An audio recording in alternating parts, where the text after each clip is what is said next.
자, 확인하기에 1, 2, 3 두 원소의 반지름의 크기를 비교하자 그랬지? 너희들 탄소랑 플로린, 탄소는 6번이고 플로린은 9번인데 얘네들 둘 다 2주기에 해당하는 아이들이지? 같은 주기에 해당하는 아이들이야. 그럼 같은 주기는 무슨 수가 같아? 전자껍질 수가 같았잖아. 전자껍질이 똑같이 두 개씩 있는 애들이에요. 그럼 껍질 수가 같으면 반지름의 껍질 수가 영향을 안 미쳐? 그럼 뭐가 영향을 미치겠어? 유효, 핵전화가 영향을 미치겠지? 그럼 유효핵전화는 둘 중에 누가 더 커? 같은 주기에서는 번호가 증가할수록 유효핵전화가 커지는 경향을 가져요. 그래서 플로린의 유효핵전화가 탄소보다 크단 말이야. 그럼 반지름도 플로린이 더 세게 당기고 있을 테니까 탄소보다 플로린의 반지름이 더 작아지는 이런 상황이 되겠지. 원인을 잘 기억해두면 되고. 그 다음에 2번 산소랑 황 나와 있는데 얘네들은 같은 주기는 아니지만 같은 족에 해당해. 16족 원소야. 16족 원소. 원자과 전자가 6개짜리예요. 자, 그럼 같은 족의 경우에는 뭐로 비교한다 그랬어? 전자 껍질수로 비교한다 그랬지. 탄소는 8번이고 황은 16번이거든. 누가 더 아래쪽에 있는 거야? 황이 더 아래쪽에 있어요. 황은 3주기, 산소는 2주기야. 그럼 황은 전자껍질, 전자가 채워진 전자껍질 3개. 산소는 2개. 이렇게 될 거 아니야? 그럼 전자껍질 수가 많으면 반지름이 더 클 거라고 했으니까 산소가 황보다 반지름이 작다. 황이 더 크다. 이렇게 설명할 수 있어. 얘네들은 좀 약간 뜬금없어. 염소랑 칼륨이 나와 있어요. 칼륨은 19번. 염소는 17번이야. 얘네들 전자 배치 한번 써보자. 자, 염소의 전자 배치. 염소 17개 전자 넣어봐. 1s에 2개, 2s에 2개, 2p에 6개 하면 일단 10개 채웠고 7개 더 채워야 되잖아. 3s에 2개, 3p에 5개 이렇게 채워지는 상태겠지? 그 다음에 칼륨 같은 경우에는 1s에 2개, 2s에 2개, 2p 6개, 3s에 2개, 3p에 6개 하고 18개 채운 다음에 하나가 남았는데 그 하나가 어디로 들어가? 원래 세 번째 껍질은 d오비탈도 있지만 d보다 에너지가 더 낮은 3d보다 에너지가 더 낮은 누구? 4s에 일단 하나가 채워지는 이런 상태가 될 거라는 거야.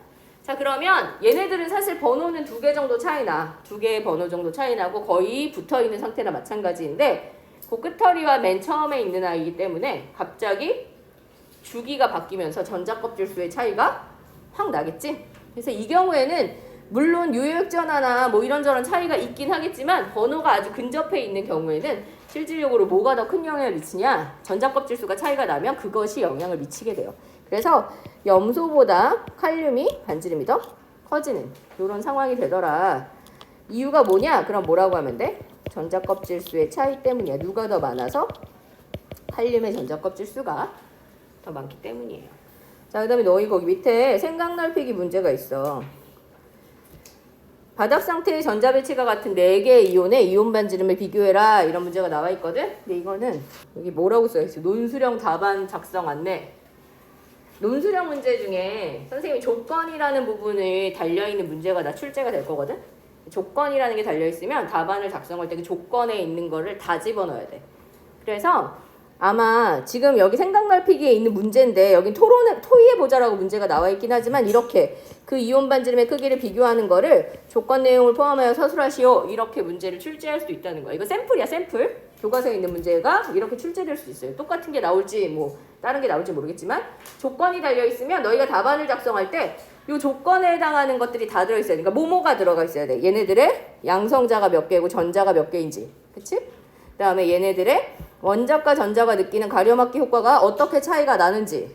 그 다음에 얘네들의 원자과 전자가 느끼는 유효핵전화는 어떤지. 그래서 결국 이온 반지를 어떻게 되는지 요 4가지가 다 들어가게 너희가 답안을 작성해야 정답을 준다는 거야. 되겠어? 자, 그러면 얘 같은 경우에는 일단 양성자 수랑 전자 수를 비교해 볼 수 있는데 얘네들은 전자 배치가 같다 그랬잖아. 그럼 전자 배치는 똑같이 다 어떻게 되겠어?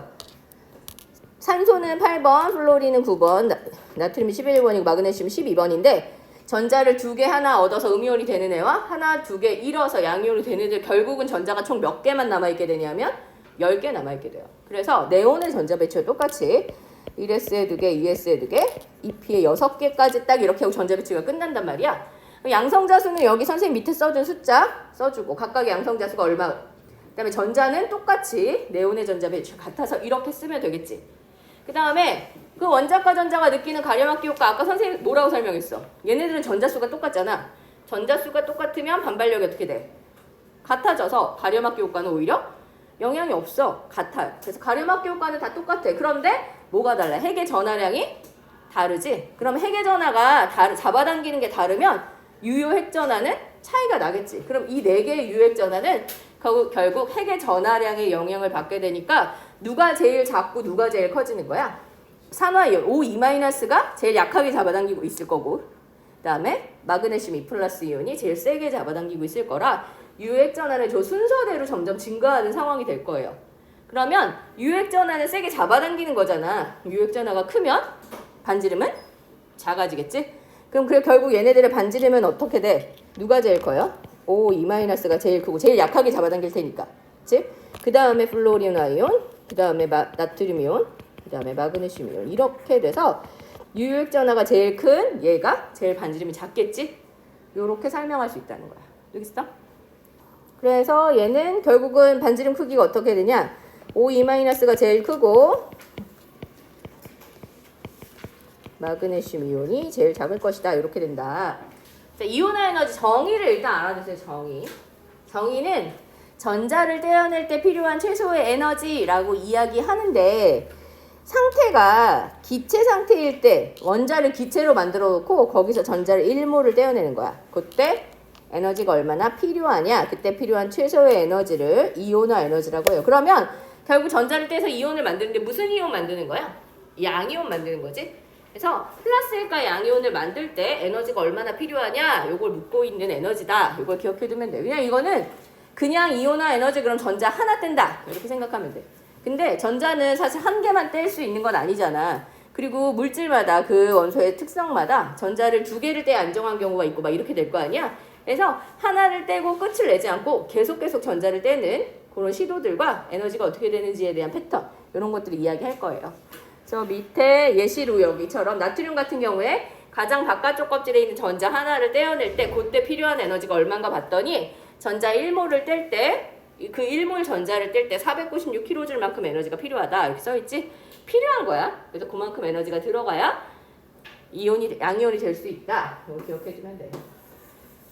전에 얘기했던 걸 한번 생각을 해보면 주기율표는 서로 멀리 떨어져 있으면 반대의 성질을 지니고 있다고 했잖아. 그 선생님이 때 이 패턴을 얘기할 때 왼쪽 아래로 갈수록으로 이야기하고 주기율표에서 18쪽을 제외하고 오른쪽 위로 갈수록 이렇게 이야기를 한다고 했었단 말이야. 왼쪽 아래로 갈수록 금속성이 증가해요. 근데 금속성은 금속으로서의 반응성이란 뜻이 없고 금속이 반응을 한다는 건 가만히 있지 않으니까 양이온이 잘 되는 걸로 설명하기도 한다. 그래서 금속성이 증가하는 그런 패턴의 방향은 양이온이 잘 된다. 이렇게 이야기할 수 있어. 그럼 양이온이 잘 되면 전자를 떼는 게 어렵지 않을 거 아니야. 전자를 뗄 때 필요한 에너지가 이온화 에너지인데 전자를 떼기가 어렵지 않아. 그럼 전자를 떼기 쉬우면 이온화 에너지가 어떻게 돼? 작아지겠지.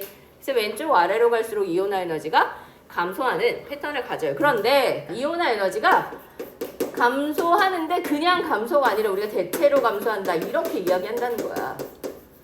왜냐하면 예외들이 있어.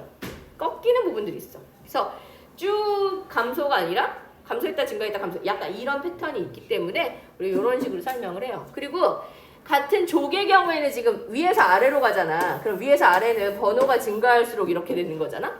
그런데 같은 주기에서 우리가 번호가 증가하는 사실 오른쪽이잖아. 그래서 왼쪽으로 갈수록 대체로 감소면 같은 주기에서 오른쪽 번호가 증가할수록은 이온화 에너지가 대체로 증가하는 패턴으로 가는 거예요. 왜냐하면 오른쪽 위로 갈수록 비금속성이 증가하고 금속성과 반대야. 쟤는 양이온이 잘 되면 얘는 뭐가 잘 되겠어? 음이온이 잘 될 거 아니야? 그렇기 때문에 전자를 떨어뜨리는 거 별로 안 좋아해. 전자를 떼는데 필요한 에너지는 전자를 떼려면 힘드니까 에너지가 엄청 많이 필요하겠지. 그래서 점점 증가하는 패턴으로 갈 수밖에 없어요. 그러나 이렇게 대체로라는 말을 쓴다. 그 대체로가 왜 들어가냐? 이걸 일단 좀 봅시다. 과학자들이 이미 다 했어. 과학자들이 이미 다 연구하고 실험해서 이온화 에너지가 어떻게 되는지를 이미 다 알려줬어요. 그러면 이런 거잖아. 지금 그래프에 여기다 그래프에 나와 있는 그 막대 그래프에 나와 있는 2주기, 3주기. 초록색이 2주기고 빨간색이라고 하긴 뭐한데 걔가 3주기야. 2주기랑 3주기를 비교하면 예를 들어 1번에 1종에 해당하는 애 2주기는 리튬이고 3주기는 나트륨이잖아. 위에서 아래로 갈수록 리튬이랑 나트륨을 비교하면 이렇게 되니까 이온화 에너지가 어떻게 되고 있어? 수치가 감소하고 있지. 리튬은 520인데 나트륨은 496이야. 그치? 이온화 에너지가 감소하는 패턴. 아까 대체로 감소한다고 했잖아. 맞지? 그래서 같은 족에서 비교하는 거 이렇게 썩 어렵지 않아요. 그런데 같은 주기를 이렇게 비교해 보려니까 뭐가 좀 이상해. 리튬, 베릴륨, 붕소, 탄소, 질소, 산소, 플로린 맞나? 하나, 둘, 셋, 넷, 다섯, 여섯, 일곱. 그 다음에 이렇게 되어 있잖아. 근데 지금 보니까 이렇게 해서 그래프가 증가하는 거는 하는데 중간에 삐끗하고 있는 애들이 있어. 어디가 좀 뒤집어져 있어. 2주기 다음에 13주기 분명히 증가해야 되는데 13주기에서 감소했지. 그 다음에 여기 13주기랑 13족에서 그 다음에 질소, 산소 15족, 16족 15족 다음에 16족 증가해야 되는데 16족에서 살짝 감소. 약간 엉키는 게 보여지는데 그게 2주기만 그런 게 아니라 저 그래프의 데이터를 보니까 3주기도 똑같아. 3주기도 2주기 여기에서 뒤집어지고 있고 여기에서 뒤집어지고 있는데 3주기도 똑같이 원래 대체로 증가하는 것처럼 보였었는데 증가가 아니라 삐끗 다시 감소하는 여기도 똑같이 큰 차이가 나진 않지만 어쨌든 감소하는 패턴을 보이는 구간들이 있다는 거야. 이렇기 때문에 우리가 그냥 감소, 증가 이렇게 하지 못하고 대체로라는 용어를 하나 넣어준 거야. 구멍 하나 만들어준 거야. 그래도 전체적으로 어떻게 돼? 전체적으로 우상향을 그리고 있어요. 전체적으로 증가는 하고 있는데 중간에 살짝씩 꺾여지는 부분들이 있다는 거야. 근데 얘네들이 그런 이유가 있을 거 아니야. 도대체 왜 그런가? 이거를 조금 생각해 보자는 거지. 예를 들어 2족이랑 13족의 경우 베릴륨이랑 붕소 가지고 이야기를 해보자는 거지.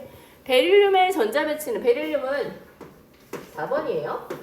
1s에 2개, 2s에 2개의 전자를 채워서 가지고 있을 거고 붕소는 1s에 2개, 2s에 2개, 2p에 하나의 전자를 가지고 있을 거야. 그러면 내가 한 개를 떼면 얘는 어디 걸 떼? 2p를 하나 떼겠지? 얘는 2s를 뗄 거 아니야? 그 떼는 차이가 생긴다는 거지. 2s 오비탈에 채워져 있는 애 중에 하나를 뗄 것인가 2p 오비탈에 채워진 것 중에 하나를 떼는 어떤 게 더 어렵나 이런 차이가 있는데 선생님이 지난번에 오비탈의 전자 배치 설명하면서 이런 거 좋아해 라고 말하는 적이 있어. 오비탈을 꽉 채우는 걸 좋아해. 그 다음에 오비탈의 균형이 맞는 걸 좋아해. 균형이 맞는 거는 같은 에너지를 가진 애들이 똑같은 형태를 이루는 거야. 그래서 그것 때문에 왜 디오비탈 전자 채우는 거 한번 설명하면서 왜 구리 같은 애들 뭐 이런 애들이 이런 게 기본인데 이렇게 배치하기도 해 이런 설명을 했었었고 이런 식의 것을 되게 좋아한단 말이지. 근데 그게 여기서 드러나는 거야. 무슨 말이냐면 전자를 하나 뗄 거면 얘는 여기 거를 떼야 되고 얘는 여기 거를 떼야 되잖아. 근데 얘는 쌍을 이루고 있어. 꽉 차 있지. 꽉 차 있는 상태라 이미 원하는 상태로 안정적으로 오비탈을 채웠어.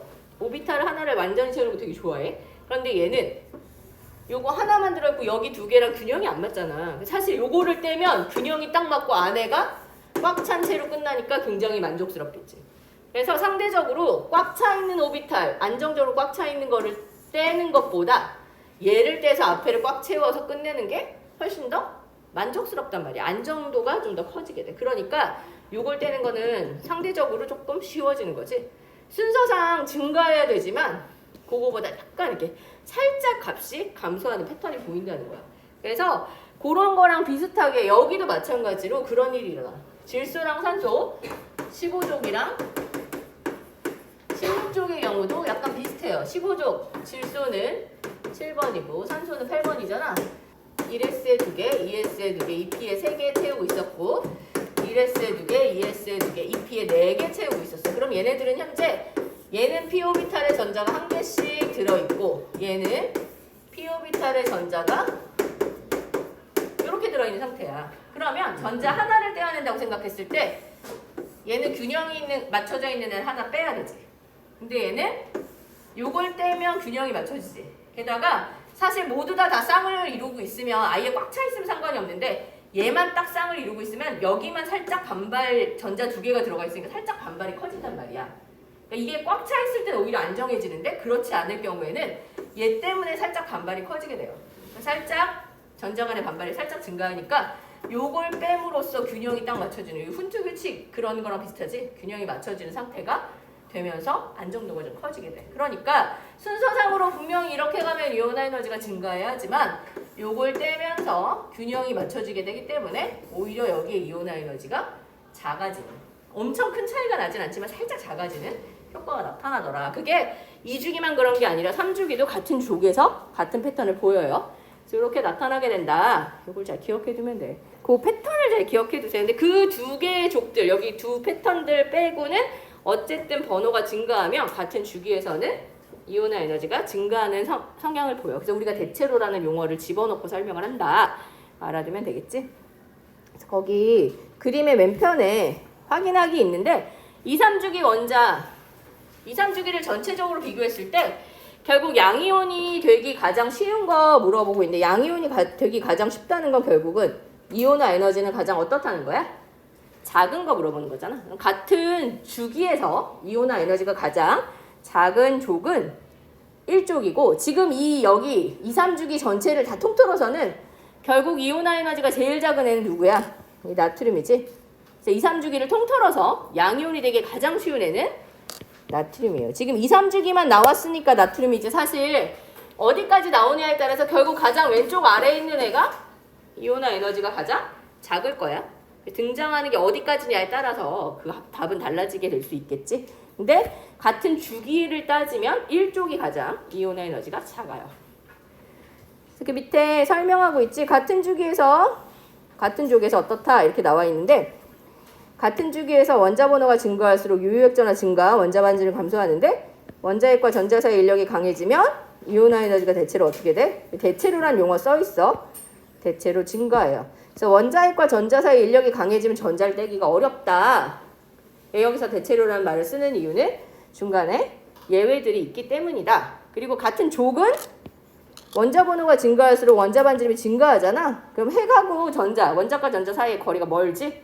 그러면 역시 인력이 점점 약해지는 효과 때문에 이온화 에너지가 감소하게 돼. 그래서 아래로 내려갈수록 이온화 에너지 감소, 왼쪽으로 갈수록 이온화 에너지 감소. 물론 그냥 감소가 아니라 무슨 감소? 대체로.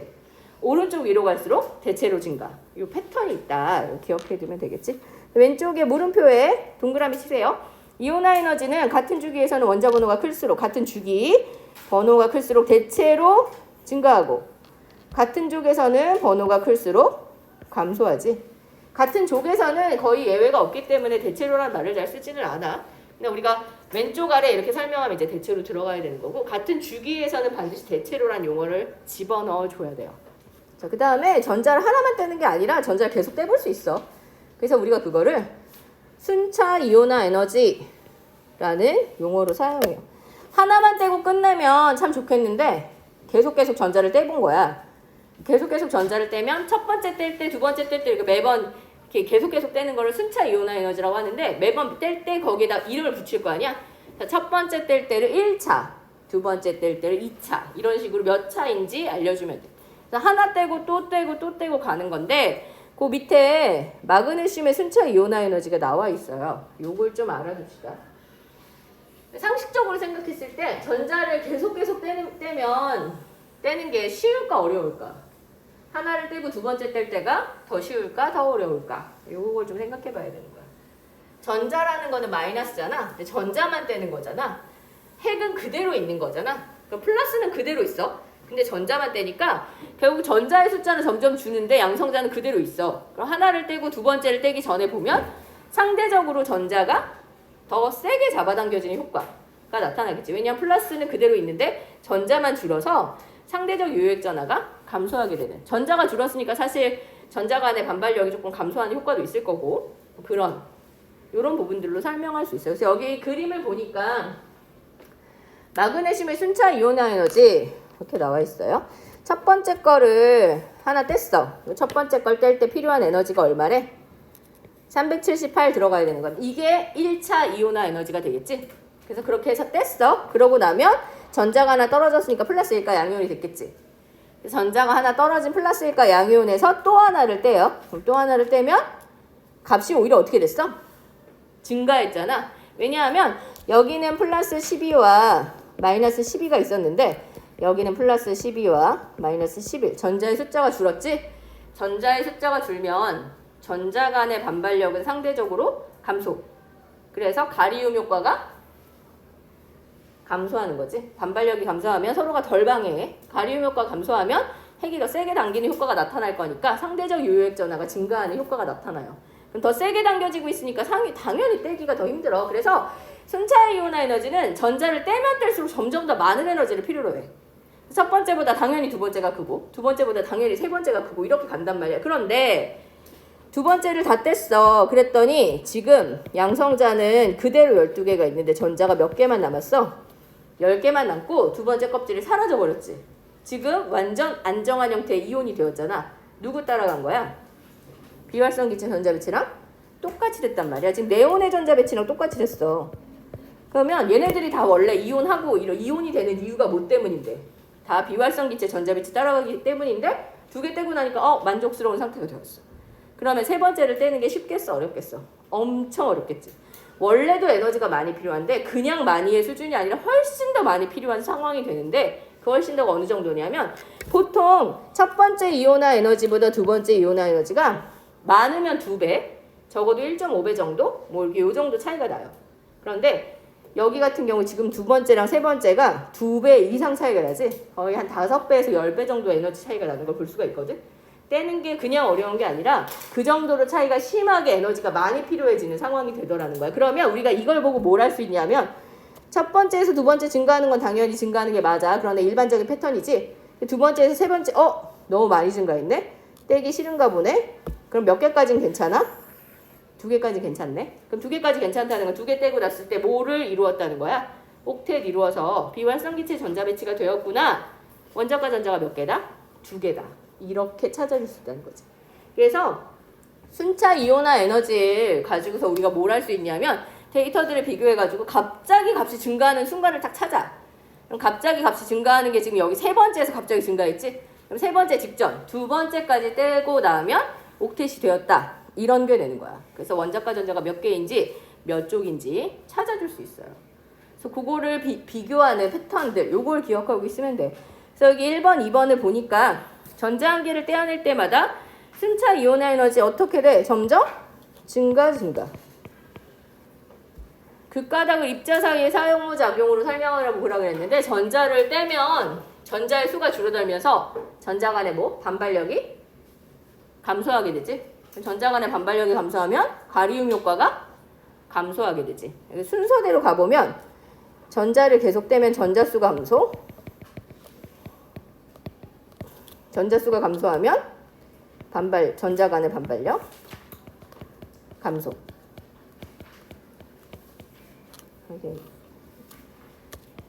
전자 간의 반발력이 감소하면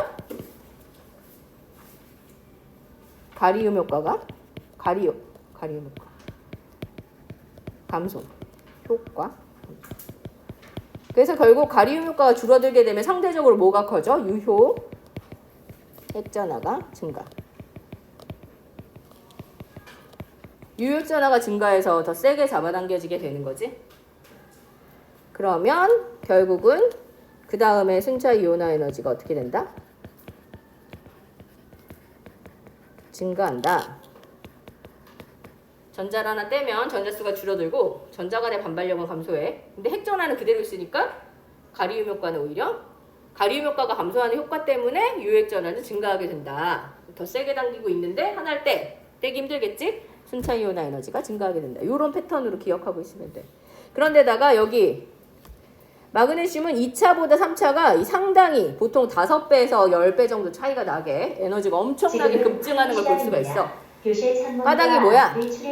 예. 실내를 환기시켜 주시기 바랍니다. 원자과 전자가 2개이기 때문이지. 그래서 실내를 환기시켜 주시기 바닥이 뭐냐 이걸 써보면 전자 2개를 떼고 나면 비활성 기체의 전자 배치를 하기 때문이지.